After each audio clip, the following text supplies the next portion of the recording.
Hello दोस्तों, नमस्कार। स्वागत है आपका बिहार एक्सप्रेस न्यूज में। ताज़ा नजर डालते हैं बिहार की तमाम मुख्य बड़ी खबरों पर। इससे पहले वीडियो को लाइक नहीं किया तो लाइक करें, साथ ही चैनल को सब्सक्राइब कर लीजिए।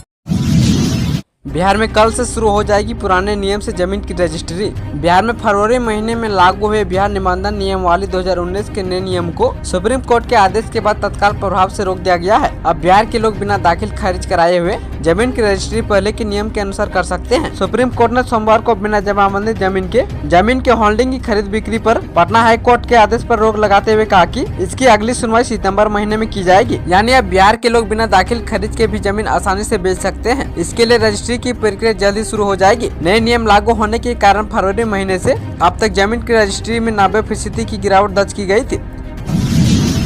फिर टेंशन में के पाठक के शिक्षक व पदाधिकारी, स्कूलों का समय बदला। बिहार शिक्षा विभाग के अपर मुख्य सचिव के पाठक ने एक बार फिर से शिक्षक और पदाधिकारियों की टेंशन बढ़ा दी है। शिक्षा विभाग ने सरकारी स्कूलों के संचालन के लिए नया आदेश जारी किया है। गुरुवार से छात्रों को सुबह 6 बजे से स्कूल में पहुंचना होगा। सुबह 6 बजे से दोपहर के 12 बजे तक स्कूल चलेगा। वहीं 12 बजे से 1:30 बजे तक मिशन दक्ष की पढ़ाई होगी। बता दें कि माध्यमिक शिक्षा निदेशक कन्या प्रसाद श्रीवास्तव ने नया टाइम टेबल निर्धारित करने के साथ ही इसकी जानकारी सारे डीईओ को पत्र भेजकर दी है। सरकारी स्कूलों में 15 अप्रैल से 15 मई तक गर्मी की छुट्टी थी। अब 16 मई से स्कूल के नियमित होते ही नया टाइम टेबल लागू हो जाएगा, जो 30 जून तक लागू रहेगा। भीषण गर्मी के चलते बच्चों पर प्रतिकूल प्रभाव न पड़े, इसको ध्यान में रखकर शिक्षा विभाग ने नए टाइम टेबल के अनुसार स्कूलों का संचालन करने का निर्णय लिया है। यह नया टाइम सभी प्राथमिक, मिडिल, हाई स्कूल और संस्कृत विद्यालय में भी लागू होगा।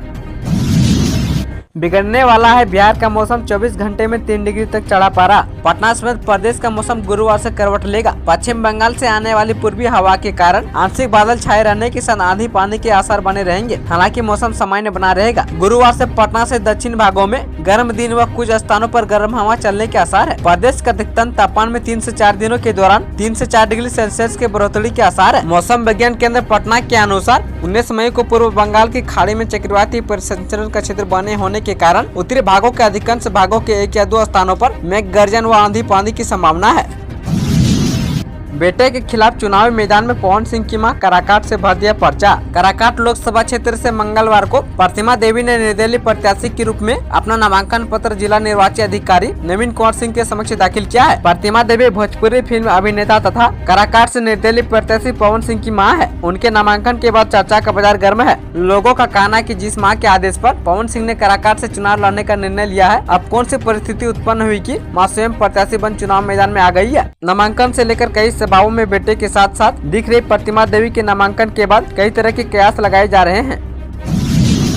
तेजस्वी यादव ने नीतीश कुमार को लेकर कह दी बात, पूरे बिहार में मचा सियासी खलबली। बिहार के पूर्व डिप्टी सीएम और विधानसभा में नेता प्रतिपक्ष तेजस्वी यादव ने मंगलवार को दरभंगा, मुजफ्फरपुर और मधुबनी में जनसभा को संबोधित किया है। इस दौरान उन्होंने केंद्र की मोदी सरकार पर निशाना साधा और अपना रोड मैप साझा किया है। सकरा प्रखंड के मझौलिया प्रति सतपुरा बुजुर्ग मैदान में नेता प्रतिपक्ष तेजस्वी यादव ने मुजफ्फरपुर लोकसभा क्षेत्र के महागठबंधन प्रत्याशी अजय निषाद के पक्ष में मतदान करने की अपील करते हुए कहा कि शारीरिक दर्द से ज्यादा मुझे युवाओं की बेरोजगारी का दर्द है। मेरी और राहुल गांधी की साथ सरकार बनी तो पूरे देश में 1 करोड़ युवाओं को नौकरी देने का काम करूंगा। तेजस्वी यादव ने जनसभा में नीतीश कुमार को लेकर बड़ा बयान दिया है। उन्होंने कहा कि मुख्यमंत्री नीतीश कुमार आज प्रधानमंत्री के नामांकन में वाराणसी नहीं गए, क्योंकि दिमाग वहां और दिल हमारे साथ है। तेजस्वी यादव ने आगे कहा कि बसपा की सरकार 5 किलो राशन देती है, हमारी सरकार बनी तो 10 किलो फ्री राशन देंगे।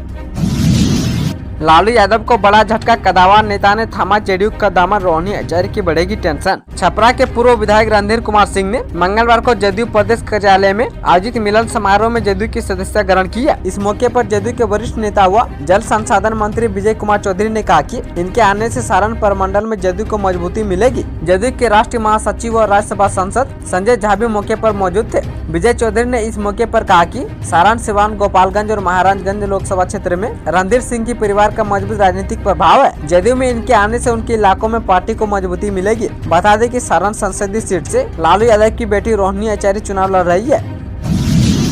इंडिया गठबंधन की सरकार बनी तो वापस होगी यह योजना, मुकेश सहनी का बड़ा ऐलान। विकासशील इंसान पार्टी के संस्थापक मुकेश सहनी ने आरोप लगाया है कि प्रधानमंत्री केवल झूठ की खेती करते हैं। उन्होंने कहा कि उन्हें केवल सत्ता चाहिए, उन्हें देश में परिवर्तन से कोई मतलब नहीं है और उन्हें देश के विकास से कोई लेना देना नहीं है। बता दें कि मुकेश सहनी मंगलवार को मधुबनी, सीतामढ़ी, मुजफ्फरपुर एवं सारण में महागठबंधन प्रत्याशियों के समर्थन में चुनावी सभाओं को संबोधित कर रहे थे। सहनी ने कहा कि मोदी जी की सरकार गरीबों की नहीं, अंबानी और अदानी की सरकार है। झांसा देकर वे 2014 में प्रधानमंत्री बन गए, लेकिन 10 वर्ष बाद भी लोग अच्छे दिन का इंतजार ही कर रहे हैं। केंद्र सरकार कभी नहीं चाहती कि गरीब और पिछड़े लोग आगे बढ़े। संबोधन के दौरान साहनी ने ऐलान किया कि देश में हमारी सरकार बनी तो अग्निवीर योजना वापस होगी, और उन्होंने लोगों से महागठबंधन के प्रत्याशी को विजय बनाने की अपील करते हुए कहा कि गरीबों की सरकार बनेगी तभी गरीबों का कल्याण होगा।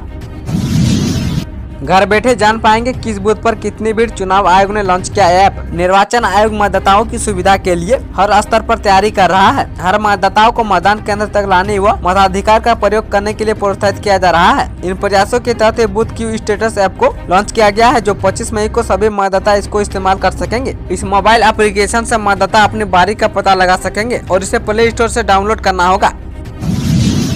बिहार में 12 साल की बच्ची से हैवानियत नशे का इंजेक्शन देकर 4 दिनों तक गैंगरेप। बिहार के पूर्वी चंपारण जिले से 12 साल की बच्ची से हैवानियत की वारदात सामने आई है। रक्सौल शहर में एक नाबालिग बच्ची का अपहरण कर उसके साथ 4 दिनों तक सामूहिक दुष्कर्म किया गया है। वहीं पुलिस ने एक आरोपी को गिरफ्तार कर लिया है और अन्य की तलाश जारी है। पीड़िता को आरोपितों ने नशे का इंजेक्शन देकर बेसुध कर दिया और फिर उसके साथ गैंगरेप किया गया है।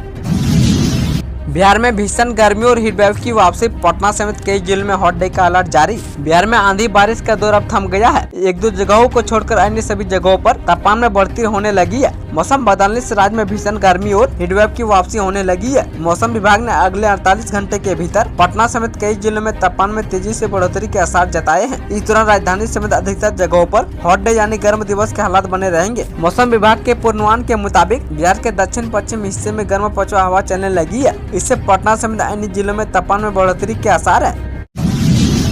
7वें चरण में कई दिग्गजों के बीच होगी दमदार फाइट। आरके सिंह, खुशवा, मीसा भारती और रविशंकर प्रसाद चुनावी मैदान में। लोकसभा चुनाव के 7वें और आखिरी चरण में बिहार की जिन 8 सीटों पर चुनाव होने वाला है, उनमें कई दिग्गजों की प्रतिष्ठा दांव पर है। 7वें चरण में पाटलिपुत्र, पटना साहिब, काराकाट, बक्सर, आरा और नालंदा, सासाराम एवं जहानाबाद में 1 जून को मतदान होना है। वहीं मंगलवार को नामांकन की समय सीमा समाप्त हो जाने के बाद चुनावी लड़ाई की तस्वीर करीब करीब साफ हो गई है। इस चरण में केंद्रीय मंत्री आरके सिंह समेत 3 पूर्व मंत्री मैदान में है। इनमें उपेंद्र खुशवा, रविशंकर प्रसाद और रामकृपाल यादव शामिल है। आरजेडी प्रमुख लालू यादव की बेटी मीसा भारती भी पाटलिपुत्र सीट से लगातार तीसरी बार चुनाव लड़ रही है। इन वजह से बिहार में 7वें चरण के चुनाव पर पूरे देश की नजर है।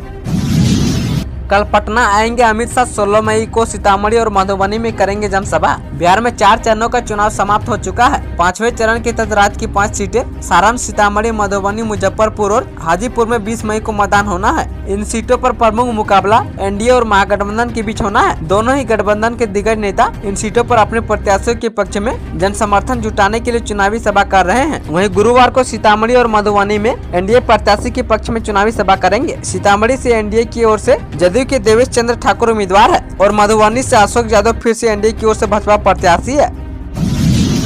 बिहार शिक्षा विभाग का आधिकारिक अकाउंट फिर हैक, बदल गई ये सूचनाएं। बिहार शिक्षा विभाग का ट्विटर अकाउंट एक बार फिर से हैक कर लिया गया है। इसके बाद सही शिक्षा विभाग में हड़कंप मच गया है। अकाउंट हैक होने की सूचना के बाद आईटी विभाग की पूरी टीम इसमें जुट गई है और बुधवार की सुबह इसे ठीक कर लिया गया है। अब टीम ये पता लगाने की कोशिश कर रही है कि एक्स हैंडल को कहां से हैक किया गया है। उसका आईपी एड्रेस निकाला जा रहा है। फिलहाल शिक्षा विभाग के अधिकारियों ने चैन की सांस ली है। इससे पहले 2019 में भी शिक्षा विभाग के सोशल मीडिया अकाउंट को हैक कर लिया गया था।